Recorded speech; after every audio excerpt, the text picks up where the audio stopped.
Welcome to the deep dive. Today, we're looking into the dark side of generative AI. You've probably seen all the amazing demos and the hype, but it's really vital. We also look at the real challenges popping up right now in 2025. Absolutely. There's so much excitement, and for good reason. The progress is incredible. But like any big technology, it's complex. We need to be properly informed, look beyond just the hype, right? Understand the potential downsides. Exactly. And you shared a whole range of sources, YouTube clips, articles, a lot. And our mission here is to pull out the really key insights about the potential harms, the challenges this rapid AI growth brings. Yeah, cut through the noise, basically. Give you a clear, structured picture without getting lost in the weeds. Okay, let's get into it. First up, intellectual property. This seems huge. Oh, it's a major point of tension. You've got creators, artists, writers saying, hey, my work, my IP is being vacuumed up to train these models without my permission, without any payment. And on the flip side. The AI developers argue, well, what our models produce is transformative. It's something totally new. But for the creators, it's not just philosophical, is it? It's hitting their wallets. They're seeing AI compete directly with them, using their own styles often, and impacting their earnings. Definitely. And we're actually seeing data back this up now. There was that National University of Singapore paper. It showed translators' earnings dropped by 35% after AI got really fluent. That's a massive hit. Wow. And it's not just translators. Right? No, not at all.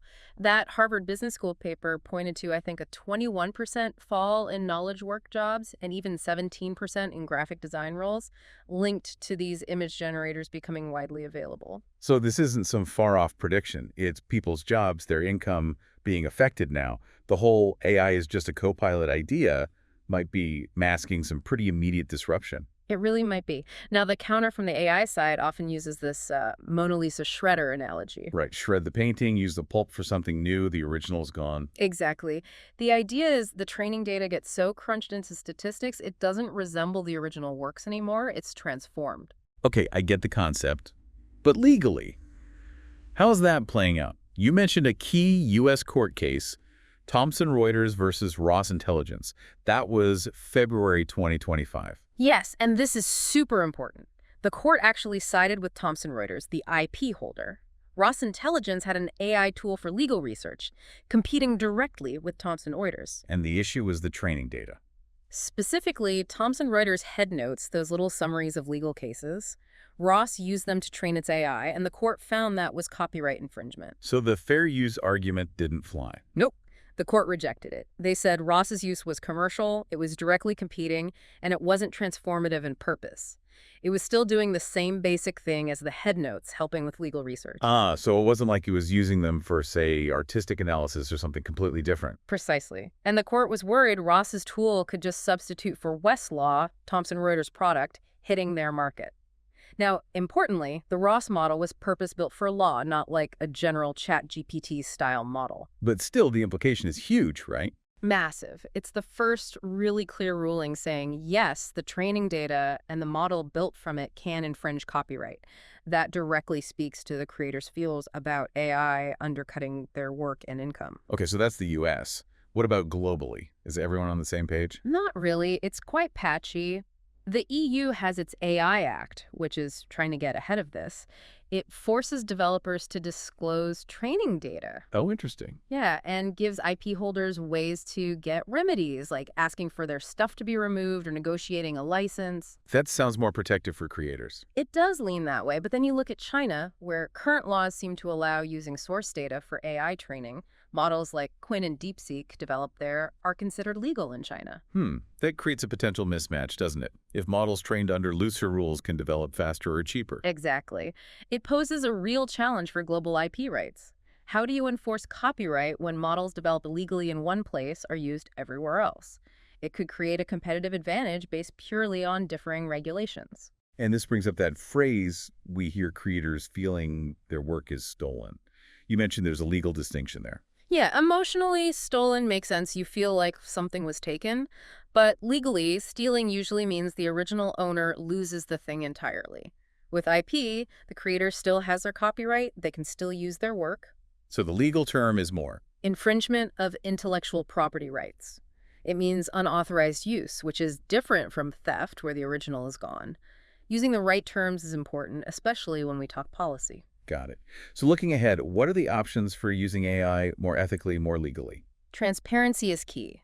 Knowing where the training data came from, the model's provenance, like knowing your food source. Makes sense. And supporting companies trying to do it right. Mistral AI in France, for example. They operate under the EU AI Act, so you'd expect more focus on ethical sourcing, even if maybe they aren't always the absolute fastest model. And they make their tech available in different ways. They do. They have a web chat, Le Chat, which, yeah, means the cat in French. Kind of funny, but they mean chat. And for more techie folks, you can download their models, like Mistral Small 3, and run them yourself if you have a decent computer. Okay, running it yourself. Yeah. That links to the next big concern. Yeah. The sheer resources AI consumes. Electricity and water, right? Oh, yeah. The energy use is, frankly, mind-boggling. Our sources had some comparisons that really hit home. OpenAI's Model O3, just one efficient task, used more power than a house does in 3 days. 3 days for one task. And for less efficient tasks, it could be more power than a house uses in like a year and a half. It puts every single prompt you talk into perspective, doesn't it? It really does. And the hardware behind this, those NVIDIA GPUs, the numbers are just exploding. Totally. Sales of the high-end A100s and H100s went from maybe 1.6 million in 2021 to nearly 5 million estimated for 2024. And older ones are likely still running too. And if we estimate how many are in the U.S., given export controls to China. A reasonable guess is around 6 million of these big GPUs in U.S. data centers. And each one is like a mini supercomputer. Pretty much. Each has 8 cores since the A100, so 6 million GPUs times 8 cores. That's 48 million cores. And each core pulls around 700 watts. Yeah, do the math. One GPU is about 5,600 watts. For context, your microwave is maybe 700 watts. A light bulb, 10 watts. So just the cores in the U.S. Must be astronomical. Theoretically, 33.6 billion watts. Just the cores. But then you need cooling. Massive amounts of it. NVIDIA's own server specs suggest the total power with cooling and everything else could easily push that towards, say, 61.2 billion watts for those US GPUs. 61.2 billion watts. That's hard to even comprehend. And convert that to energy over a year. It comes out to around 536 billion kilowatt hours annually, just for the GPUs in the US. How does that compare to, like, total U.S. electricity use? Well, the average U.S. home uses about 11,000 kilowatt hours a year. Multiply by 142 million households, that's about 1.56 trillion kilowatt hours for residential. Commercial and industrial use is roughly similar, so these AI GPUs could, theoretically, be using something like 11% of all electricity in the U.S. 11%. That is staggering. And a lot of that power is in green, right? So huge carbon footprint. Exactly. And it's not just electricity, there's the water issue. Right, for cooling the data centers, you need fresh water. Yeah, fresh water, otherwise things corrode. That Carnegie Mellon paper from 2024 really highlighted this.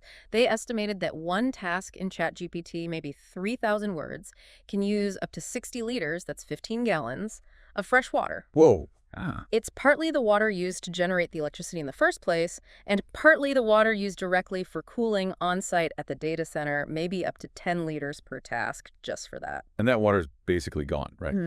Evaporated, not going back into rivers or reservoirs. Pretty much. It's a massive hidden cost. So what's the remedy here? Can we do anything? Well, one thing gaining traction is running models locally, on your own device. Modern laptops with decent graphics cards can actually handle pretty powerful models now, things like Llama 3.3, Quinn 2.5, up to 70 billion parameters. And that uses less power and water. Way less. It just uses your laptop's electricity and the water footprint associated with that power generation. It's tied directly to your personal use, not some massive always-on data center. And you mentioned using solar panels personally. Yeah, if I run models on my laptop at home, my solar panels cover a lot of the electricity, so the impact is much, much lower. The idea is use the cloud giants when you really need that scale, but for everyday stuff like summarizing an email, maybe run it locally. Okay, that makes sense. Let's shift gears again. Labor dislocation. We touched on translators and designers, but the concern goes deeper, especially for entry-level jobs. Yes, the narrative is shifting. It used to be an AI-skilled person will take your job. Now it's more like AI itself might just take the entire job, particularly those starting roles. The source gave some PR examples. Yeah, think about a junior person in PR. What do? Meeting notes, summaries, drafting basic press releases, copy-pasting news mentions, tracking follower counts, photocopying, emailing reports, updating media lists. Okay, yeah, standard entry-level stuff. Right. And AI can do, well, Pretty much all of that now. Transcription tools summarize meetings, generative AI drafts releases, automation tools monitor media and track metrics. AI can even manage basic list updates. The only thing left is maybe fetching the coffee. So those junior roles look very vulnerable. And for companies, Huge incentive for cost saving, right? Even if individual salaries aren't massive, lots of entry-level roles add up. Replacing them with AI looks financially appealing, especially for profit-focused companies. even in places with higher taxes or social costs for employees. Yeah, ironically, the higher overhead per employee in some countries can actually increase the incentive to automate those roles. That anecdote about the business owner wanting to cut 60% of staff dead weight, they called it to look better for an acquisition. That's pretty bleak. It is bleak, but it reflects a certain mindset that might be more common than we think. Short-term profit over workforce stability. And the source was critical of that Tony Blair Institute report from 2024, saying it was too optimistic or too slow on the timeline. Yeah, the criticism was that projecting major job losses, like 1.5 million UK jobs a year, 4% of the workforce out to 2040, might be underestimating how fast this is happening now. Because historically, big economic shifts took generations, right? Farming to factories, that wasn't overnight. People didn't necessarily have to completely retrain mid-career. Exactly. Those shifts happen over decades, centuries even. AI could potentially cause similar levels of disruption, but compressed into years, maybe even months in some sectors. That speed is unprecedented. And rapid shocks, we know, can cause major problems. Social unrest. There's research, IMF papers, and others showing that rapid economic dislocations, like we saw with COVID, can destabilize societies, especially if unemployment jumps quickly, say, more than 2% in a quarter and stays high, particularly where there's already significant income inequality. And that Blair Institute projection was 4% annually. Even spread out, that's a big sustained shockwave. It is. It points to a potentially very turbulent period ahead. So solutions. What can be done about potentially massive job losses? Well, the sources mention things like heavy taxes on corporations profiting most from AI, a robot tax, basically. A fun what? Retraining programs, a much stronger social safety net, maybe even universal basic income. It's controversial, obviously. And on a company level. Maybe choosing not to maximize efficiency at all costs, investing in people, accepting some inefficiency, arguing it's better long-term for social stability, kind of a let's not end up like Louis XVI argument, ignoring widespread hardship can backfire spectacularly. Right. Okay. That leads us to the fourth, and arguably the darkest side discussed, AI empowering bad actors and this idea of network states. Sounds pretty dystopian. It's definitely a concerning trajectory. We already see AI in scams, deepfakes, like that CFO one worries about election interference.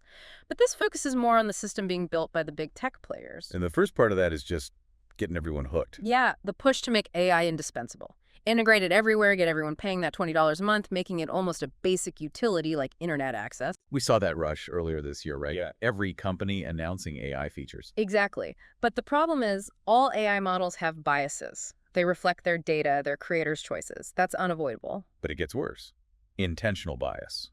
That's the worry. Like Grok being told explicitly to be maximally truthful, but also specifically avoid anything woke, you're programming in a specific worldview. And if these biased AIs become our main source of info, We could all end up thinking along certain lines without even realizing we're being guided by those programmed biases.